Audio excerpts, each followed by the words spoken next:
Hey, GutFoxx here today for a review of Boss Eric, don't call him Dick, Dickerson. So he doesn't have the goggles, unfortunately, but that's actually not a big deal because...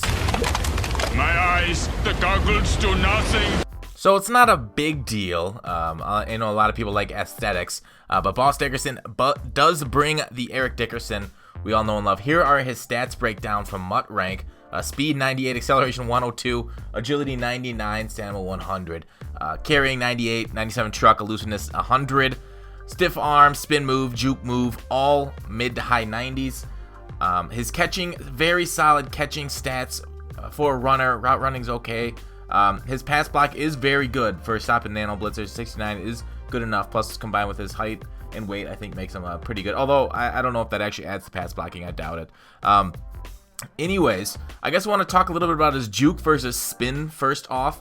His juke's at 100, so that's his best move if you're going to use it in game, or his speed, just outrunning the sideline like that play.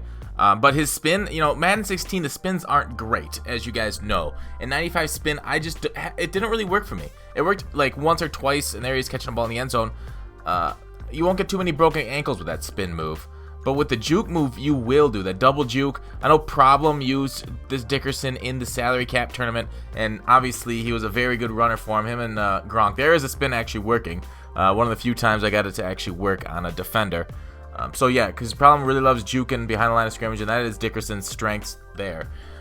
But yeah, I guess the major issue I had a lot of times with Dickerson here was the lack of ball carrier vision on it kind of hurt. It was at 94, and he had kind of a bigger player model. So I felt like I was getting hung up on the old lineman more than other backs I've used, like DeMarco Murray and Barry Sanders, of course.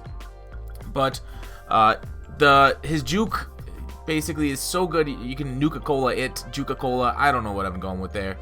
Here's some reviews. He falls forward quite a bit. His traits are probably the best traits in Mutt. He's got yes to everything you want. He has brace first big hitters, yes to clutch, yes to fights for extra yards, yes to high motor. No, he doesn't drop open passes, and unfortunately, I guess he doesn't make sideline catches. It says no there on Mutthead. But his brace first big hitters, that's so good. You'd think he is Forrest Gump breaking out of those braces.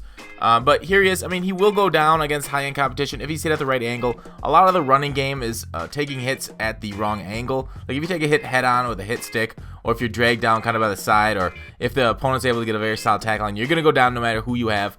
Boss Dickerson did break a lot of tackles, fall forward. There I'm getting stuck on all the linemen. I just a pretty bad runner at times there. Out of the backfield here on a little leak-out route. But yeah, fall forward there for the extra. He always does that. Much better than like the smaller backs do. There he took just a heck of a hit stick without me making an extra thing. Like usually, I got so lazy relying on Boss Dickerson just to use him to break his own tackles. There, juke into one. That he really is able to just do him on his own. Like if you just let him go, as he is getting tackled at the first tackle, the opposite of what I'm saying. You know, but when you compare this card to other high-end backs, I mean, there's a ton of them. I'm not really sure he's worth it. Right now, I see him going for, what, $610K on the Xbox One. There's other high-end cards like the DeMarco Murray that I mentioned. There's Clinton Portis. There is Barry Sanders. Carlos Williams. It's kind of crazy that 93 Carlos Williams for $17K. He has 98 speed and 98 trucking. And you guys know I like trucking in this game a little bit better than elusiveness. I know Dickerson has them both, and it's kind of like if you break a tackle with trucking or elusiveness, I think you'll break them almost the same.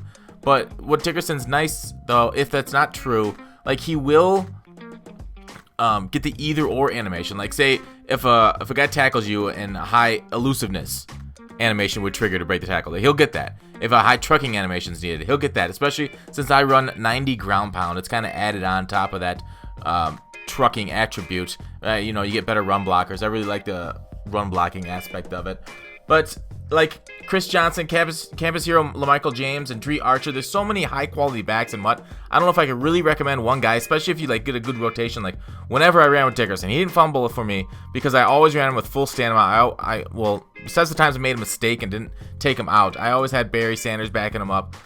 So there was always somebody to keep the stamina off him, and especially if you're going like salary cap with him, he should be fine for you with that high stamina. Overall, it's a very good card, but at this time in Mutt, there's so many cheaper options that you can rotate that will play similarly, if not better, because they'll all have less fatigue. And this card is going for a lot. So when I sold him and picked up Murray, I felt like I just made out like a bandit because of the extra 400k I could make. So overall, I'd give this card an 8.4, a very, very good back, but I just don't know if he's worth it right now. But that's it. Thanks for watching. Let me know what you guys think.